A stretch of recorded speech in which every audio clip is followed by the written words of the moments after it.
Have you ever felt that sinking feeling, kind of like the ground is shifting beneath you when you realize someone you trust has been lying? Oh, yeah. Yeah, it's a tough experience, and in this deep dive, we're going to explore why those lies can hit so hard, especially in relationships. For sure. We're looking at an article from my info slot titled Discover the Dangers of Lies in a Relationship and How to Rebuild Trust in Communication. And instead of just listing the reasons why lies are bad, we'll uncover how they can really impact the dynamics of a relationship. You know what I mean? Yeah. Like really get into it. Right. So it's about understanding that domino effect that even seemingly small lies can have. Yeah. And the article starts by emphasizing the importance of trust. Right. It's like it's the foundation of any solid relationship. You mentioned trust as a foundation. Yeah. The article dives deeper into this, explaining how even seemingly small lies, like consistently being late or forgetting promises, can chip away at that foundation over time. Yeah, for sure. Why do you think that is? Well, the article highlights a fascinating point about something called the truth bias. Or, We inherently want to believe the people we are close to, which makes us, I think, more vulnerable to the impact of their lies, you know? Right. It's like a crack in the foundation of the relationship Yeah. that can widen with each untruth. That makes me think about the times I've been on the receiving end of those small lies. Yeah. It's easy to brush them off at first, but over time they do start to create that sense of unease, like something isn't quite right. Exactly. And what's fascinating here is how trust is built on predictability and vulnerability. Good. We feel safe with people when their actions are consistent with their words, when we can anticipate their behavior. Lies disrupt that sense of security, creating uncertainty and anxiety. Yeah. It's like walking on eggshells, never quite knowing what to expect. So those seemingly small lies can create this ripple effect that impacts the feeling of safety and stability in the relationship. And the article also talks about communication breakdown as a major danger zone. Right. And it's a crucial point because communication is the lifeblood of any relationship. The Me Info Slot piece mentions how guilt and shame, often experienced after telling a lie, can lead to avoidance. Yeah. Imagine this. You hide a significant purchase from your partner, Okay. and now you're riddled with guilt. Right. Every time finances come up, Oh, yeah. you shut down or change the subject. I can see how that would create a communication gridlock. Yeah. Instead of addressing the issue head on, it's almost like sweeping it under the rug, hoping it will magically disappear. It's like trying to build a house on a foundation riddled with cracks. Right. You know, the structure might appear fine on the surface, but it's fundamentally unstable. Yeah. What's really happening is that the unspoken issue is festering, Okay. leading to resentment on one side and confusion and hurt on the other. Right. This avoidance hinders problem solving and prevents genuine intimacy from flourishing. So instead of drawing the couple closer, those lies are actually pushing them further apart. Precisely. And that brings us to another critical point raised in the article. The impact of lies on self-esteem. Okay. Being lied to can make you feel insignificant, like you don't matter enough to be told the truth. Yeah, you mentioned the impact on self-esteem. Right. The article highlights feeling unimportant and questioning one's worth. Yeah. But it goes even deeper by connecting this to the concept of agency within the relationship. That's a crucial point. Right. When someone consistently lies to you, Yeah. it can chip away at your sense of agency, your ability to make decisions and assert your needs within the relationship. Right. You might start to doubt your own judgment, wondering if you're being naive or easily manipulated. Go. This can lead to a diminished sense of self-worth Yeah. and a reluctance to voice your opinions or concerns. It's almost as if those lies create a power imbalance within the relationship, with one person feeling less empowered to speak up or assert their needs. Exactly. And what's particularly concerning is how this diminished sense of agency can spill over into other areas of life, impacting your confidence and decision-making in general. This is getting heavy, but it's so important to understand these layers. Yeah. Now, this is where it gets really intriguing. Okay. The article introduces this idea of a cycle of dishonesty. Right. Why does one lie often lead to another? Whoa. It's like a snowball effect, gathering momentum as it rolls downhill. It's a slippery slope, and the article sheds light on how this cycle starts. Okay. Think about it. You tell a lie, maybe a small one initially, Uh-huh. to avoid a difficult conversation or potential consequence, But then you have to cover up that lie with another and another. Right. And before you know it, you're caught in a web of deceit that becomes incredibly difficult to escape. It's like you're trapped in a maze of your own making, with each lie creating another dead end. And each lie adds to the weight of guilt and anxiety, making honesty even more challenging. It becomes a self-perpetuating cycle, fueled by fear Okay. and a desperate attempt to maintain a facade. So it's not just about the individual lies, but the cumulative effect they have on the person telling them and the relationship as a whole. Precisely, and we can't forget the impact this has on the person being lied to. Right. They might start to question their own reality, wondering if they can trust their own perceptions. Right. It can create a sense of deep betrayal and undermine the very foundation of the relationship. Okay, so we've talked about trust being fractured, communication breaking down, self-esteem taking a hit, and this cycle of dishonesty taking hold. Right. But the article doesn't stop there, does it? It doesn't. It goes on to highlight the ultimate consequence, the potential breakdown of the relationship. And that's the harsh reality. Yeah. While lies can be incredibly damaging, it's not necessarily a point of no return. Right. The MyInfo slot piece also emphasizes that acknowledging and addressing those lies can offer a chance for repair. Yeah, it doesn't just paint this, bleak picture. Right. It offers a glimmer of hope. Okay. While lies can create a chasm in a relationship, acknowledging and addressing those lies can create a bridge back to each other. I'm really interested in exploring that bridge. Okay. How can couples start to mend those fractures and rebuild after trust has been broken? Well, the MyInfo slot piece, it outlines several steps. Okay. And the first one is accountability. Right. The person who lied needs to take ownership of their actions Okay. without, trying to make excuses or deflect blame. That makes sense. Yeah. It's about taking responsibility for the hurt caused and demonstrating a genuine desire to make things right. Exactly. The article goes beyond just offering a simple apology. Right. It emphasizes that true accountability involves understanding the impact of the lies on the other person Okay. and expressing remorse for the pain caused. So it's not just about saying I'm sorry, but truly understanding the depth of the hurt and taking concrete steps to repair the damage. Absolutely. The article highlights the importance of changed behavior as a tangible sign of commitment. Right. It's about proving through consistent actions that the pattern of dishonesty has been broken. That brings to mind the saying, actions speak louder than words. Right. It's one thing to apologize, but it's another thing entirely to demonstrate through your actions that you're truly committed to change. Precisely. And that leads us to the next crucial step.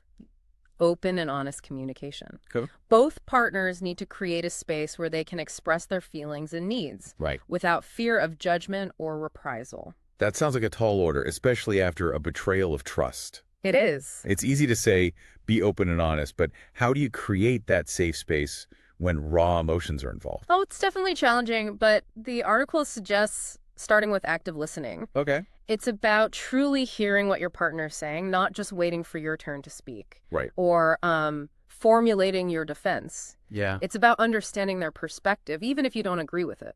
So putting aside your own agenda and truly trying to step into your partner's shoes. Exactly. And this requires empathy. Yeah. The ability to understand and share the feelings of another. The article emphasizes that empathy is crucial for rebuilding connection and fostering forgiveness. And speaking of forgiveness, Yeah.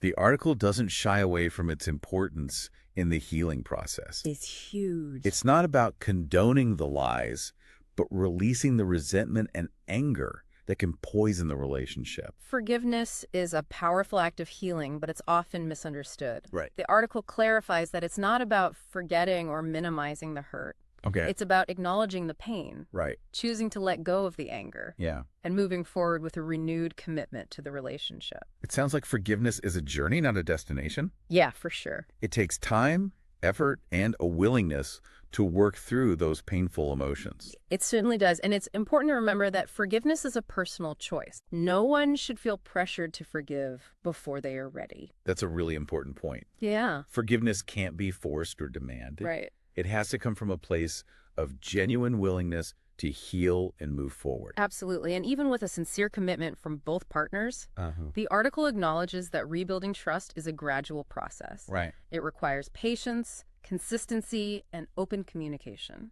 So it's not a quick fix, but a long-term investment in the relationship. Exactly. And while the article focuses primarily on rebuilding trust after lies have been told, Right. I think it's equally important to consider how we can prevent those lies from taking root in the first place. Okay. What if we could foster an environment of honesty and vulnerability from the very beginning? That's a great point. Yeah. Shifting from damage control to preventative measures. Right. So how do we cultivate a relationship where honesty is the norm rather than the exception? It starts with a fundamental shift in how we approach communication Like, and create a culture of openness and vulnerability. right. It's about fostering an environment where both partners feel safe to express themselves authentically without fear of judgment or rejection.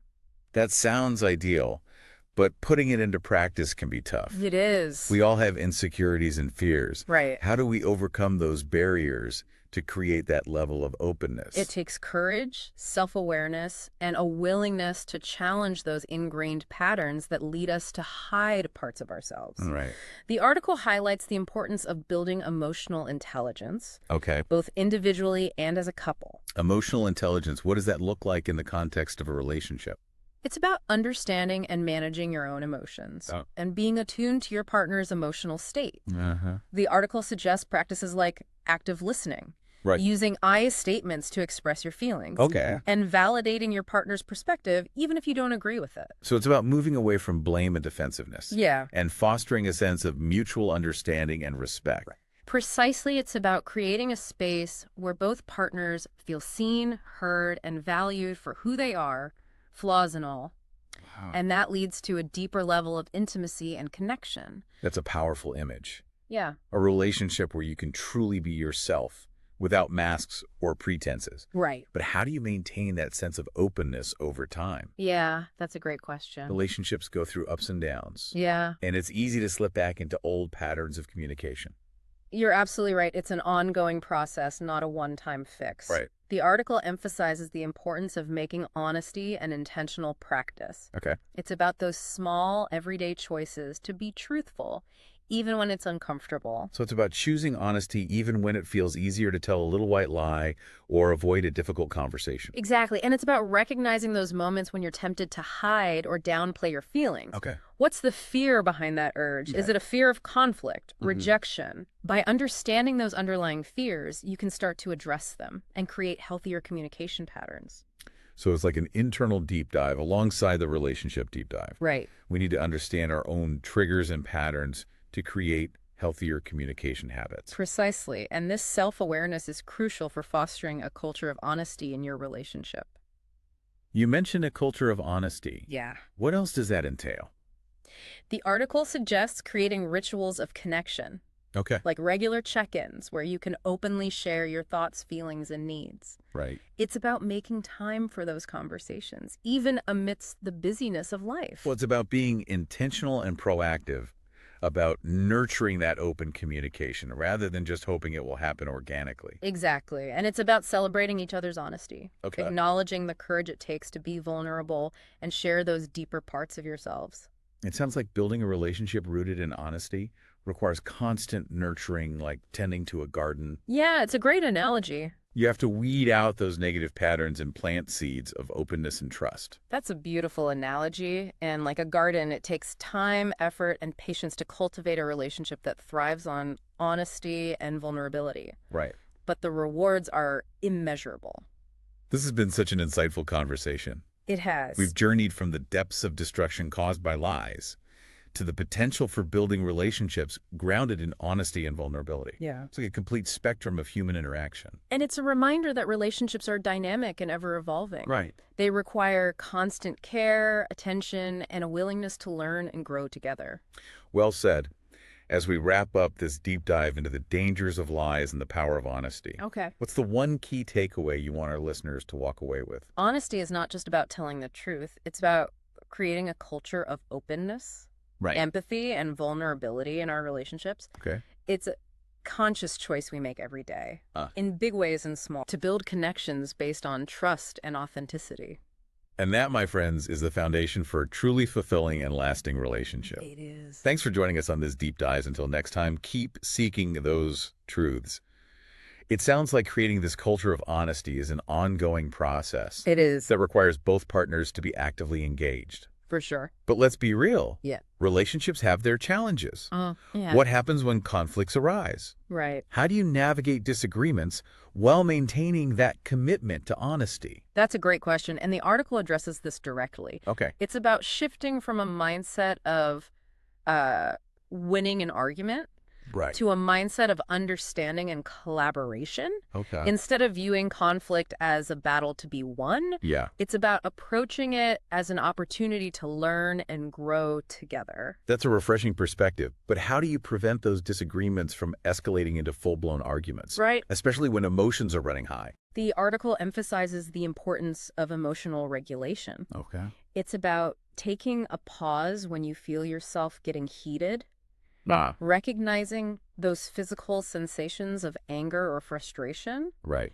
and taking a step back to calm down before engaging further. So it's about being mindful of your own emotional state and taking responsibility for managing your reactions. Exactly. And it's about communicating those feelings effectively to your partner instead of lashing out or shutting down. Yeah. The article suggests using I statements to express your needs and concerns in a non-accusatory way. Right. For example, instead of saying, "You always make me feel ignored," Right. you could say, "I feel hurt and unimportant when I don't feel heard." That makes sense. Yeah. It's about shifting from blame to expressing your own experience. But what about when you're on the receiving end of criticism? Right. How do you stay open and receptive to feedback, Yeah. even when it stings? That's where active listening comes into play again. It's about really trying to understand your partner's perspective, even if you don't agree with their assessment.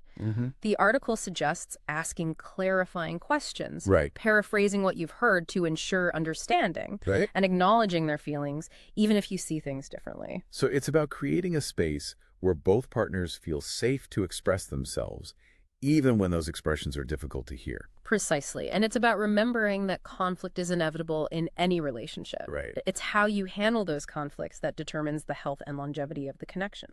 This conversation has really highlighted how honesty is about so much more than just telling the truth. Yeah. It's about creating a foundation of trust, vulnerability, and open communication. And that extends to how you navigate disagreements and conflicts. Absolutely. It's about weaving honesty into the very fabric of the relationship. Wow. And this takes conscious effort and a willingness to challenge those ingrained patterns that lead us to hide, deflect, or avoid difficult conversations. So it's like an ongoing dance, learning to move together through those challenges with grace and authenticity. Beautifully put. And it's a dance worth learning because the rewards are immeasurable. Yeah. When you create a relationship based on honesty and vulnerability, Right. you open the door to a deeper level of intimacy, connection, and personal growth. Wow, this deep dive has been incredibly insightful. It has. We've gone from the depths of destruction caused by lies to the transformative power of honesty in building and sustaining healthy relationships. For sure. It's a reminder that honesty is a choice, a commitment we make every day to show up authentically in our relationships and create a space where both partners can thrive. Well said. Thank you for guiding us through this exploration of lies in relationships. It's been my pleasure. It's definitely given me a lot to think about. Remember, building a relationship grounded in honesty is an ongoing journey. Right. And it starts with taking those small, courageous steps towards openness and vulnerability. And that, my friends, is a journey worth taking.